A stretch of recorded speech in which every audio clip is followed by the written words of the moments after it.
Donc rebonjour, nous nous retrouvons à nouveau après notre dégustation de toute la gamme des vins rouges 2008 de la maison Chassornay et Frédéric Cossard.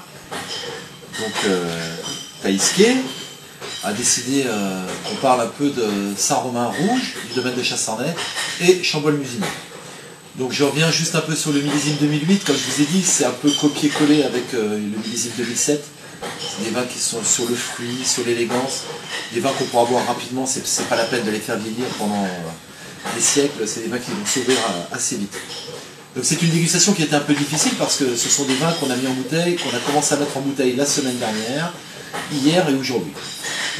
Donc en général, on est quand même sur des lignes qui sont sur le fruit rouge, la violette, la pivoine. On est sur des bouches qui sont assez onctueuses et puis des fins de bouche qui sont très propres, qui ne laissent pas un côté pommadé en bouche. Je vais essayer de vous commenter Saint-Romain rouge de Maître de Chassornay. Ça c'est un vin qu'on aime tous particulièrement, c'est un petit peu la signature des vins que j'aime faire. Donc toujours sur cette vigne de Souroche, qui est une vigne qui a maintenant 72-73 ans, qui est issue d'une sélection massale. Le propriétaire, autrefois, avait son grand-père qui était vigneron à Vaune-Romanée. Donc il a fait une sélection massale, c'est-à-dire qu'il s'est servi de pieds de vigne sur Vaune-Romanée, sur les meilleurs climats de Vaune-Romanée, pour faire des plants de vigne pour planter à Saint-Romain-Souroche. Alors c'est rigolo, par exemple, M. Béthane, qui est un grand dégustateur français, à chaque fois qu'il goûte Saint-Romain de Maître de Chassornay à l'aveugle, il dit Vaune-Romanée, Vaune-Romanée. Ça c'est bon pour le côté prétentieux, excusez-moi. Donc c'est toujours ces nez de pivoine, un peu épicé, un petit peu poivre comme ça, mais pas torréfié, hein, poivre, pas grillé.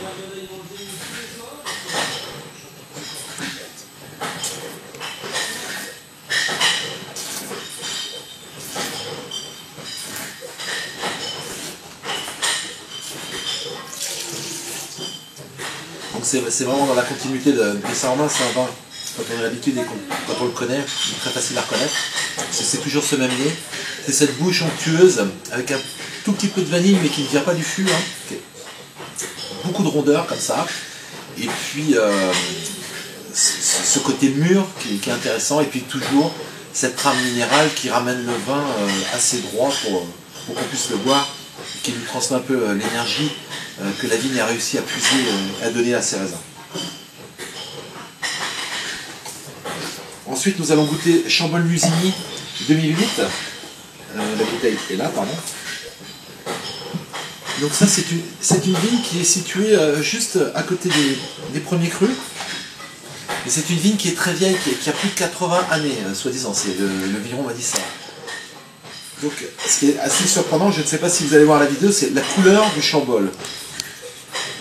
C'est incroyable parce que ce sont des robes qui sont vraiment très très foncées, très teintées, surtout pour le pinot noir. Mais donc ce vin est comme ça, et je vous promets qu'on n'a pas rajouté de syrah dedans, tout va bien. Donc le nez est déjà un peu plus renfermé, un peu sur le cuir, mais on a un peu le côté violette et un peu zan.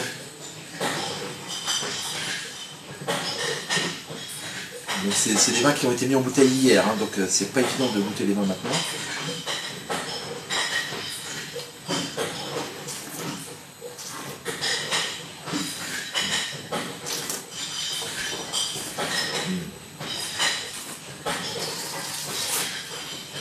Et c'est une friandise. Donc, sous les apparences d'un vin très robuste et très corsé, on a en fait un vin qui correspond tout à fait à l'appellation, c'est-à-dire élégant et très féminin. Et on est sur une note de pivoine, de violette, de zan, comme ça, c'est très léger. Ça chatouille les papilles. Et puis surtout, même quand on a craché ou avalé, c'est un vin qui reste très longtemps dans la bouche, qui nous laisse un très bon souvenir. Voilà, je vous retrouve pour de nouvelles aventures, dès que notre envoyé spécial de vainqueur Yoshi passera nous voir en Bourgogne à Saint-Romain. Merci.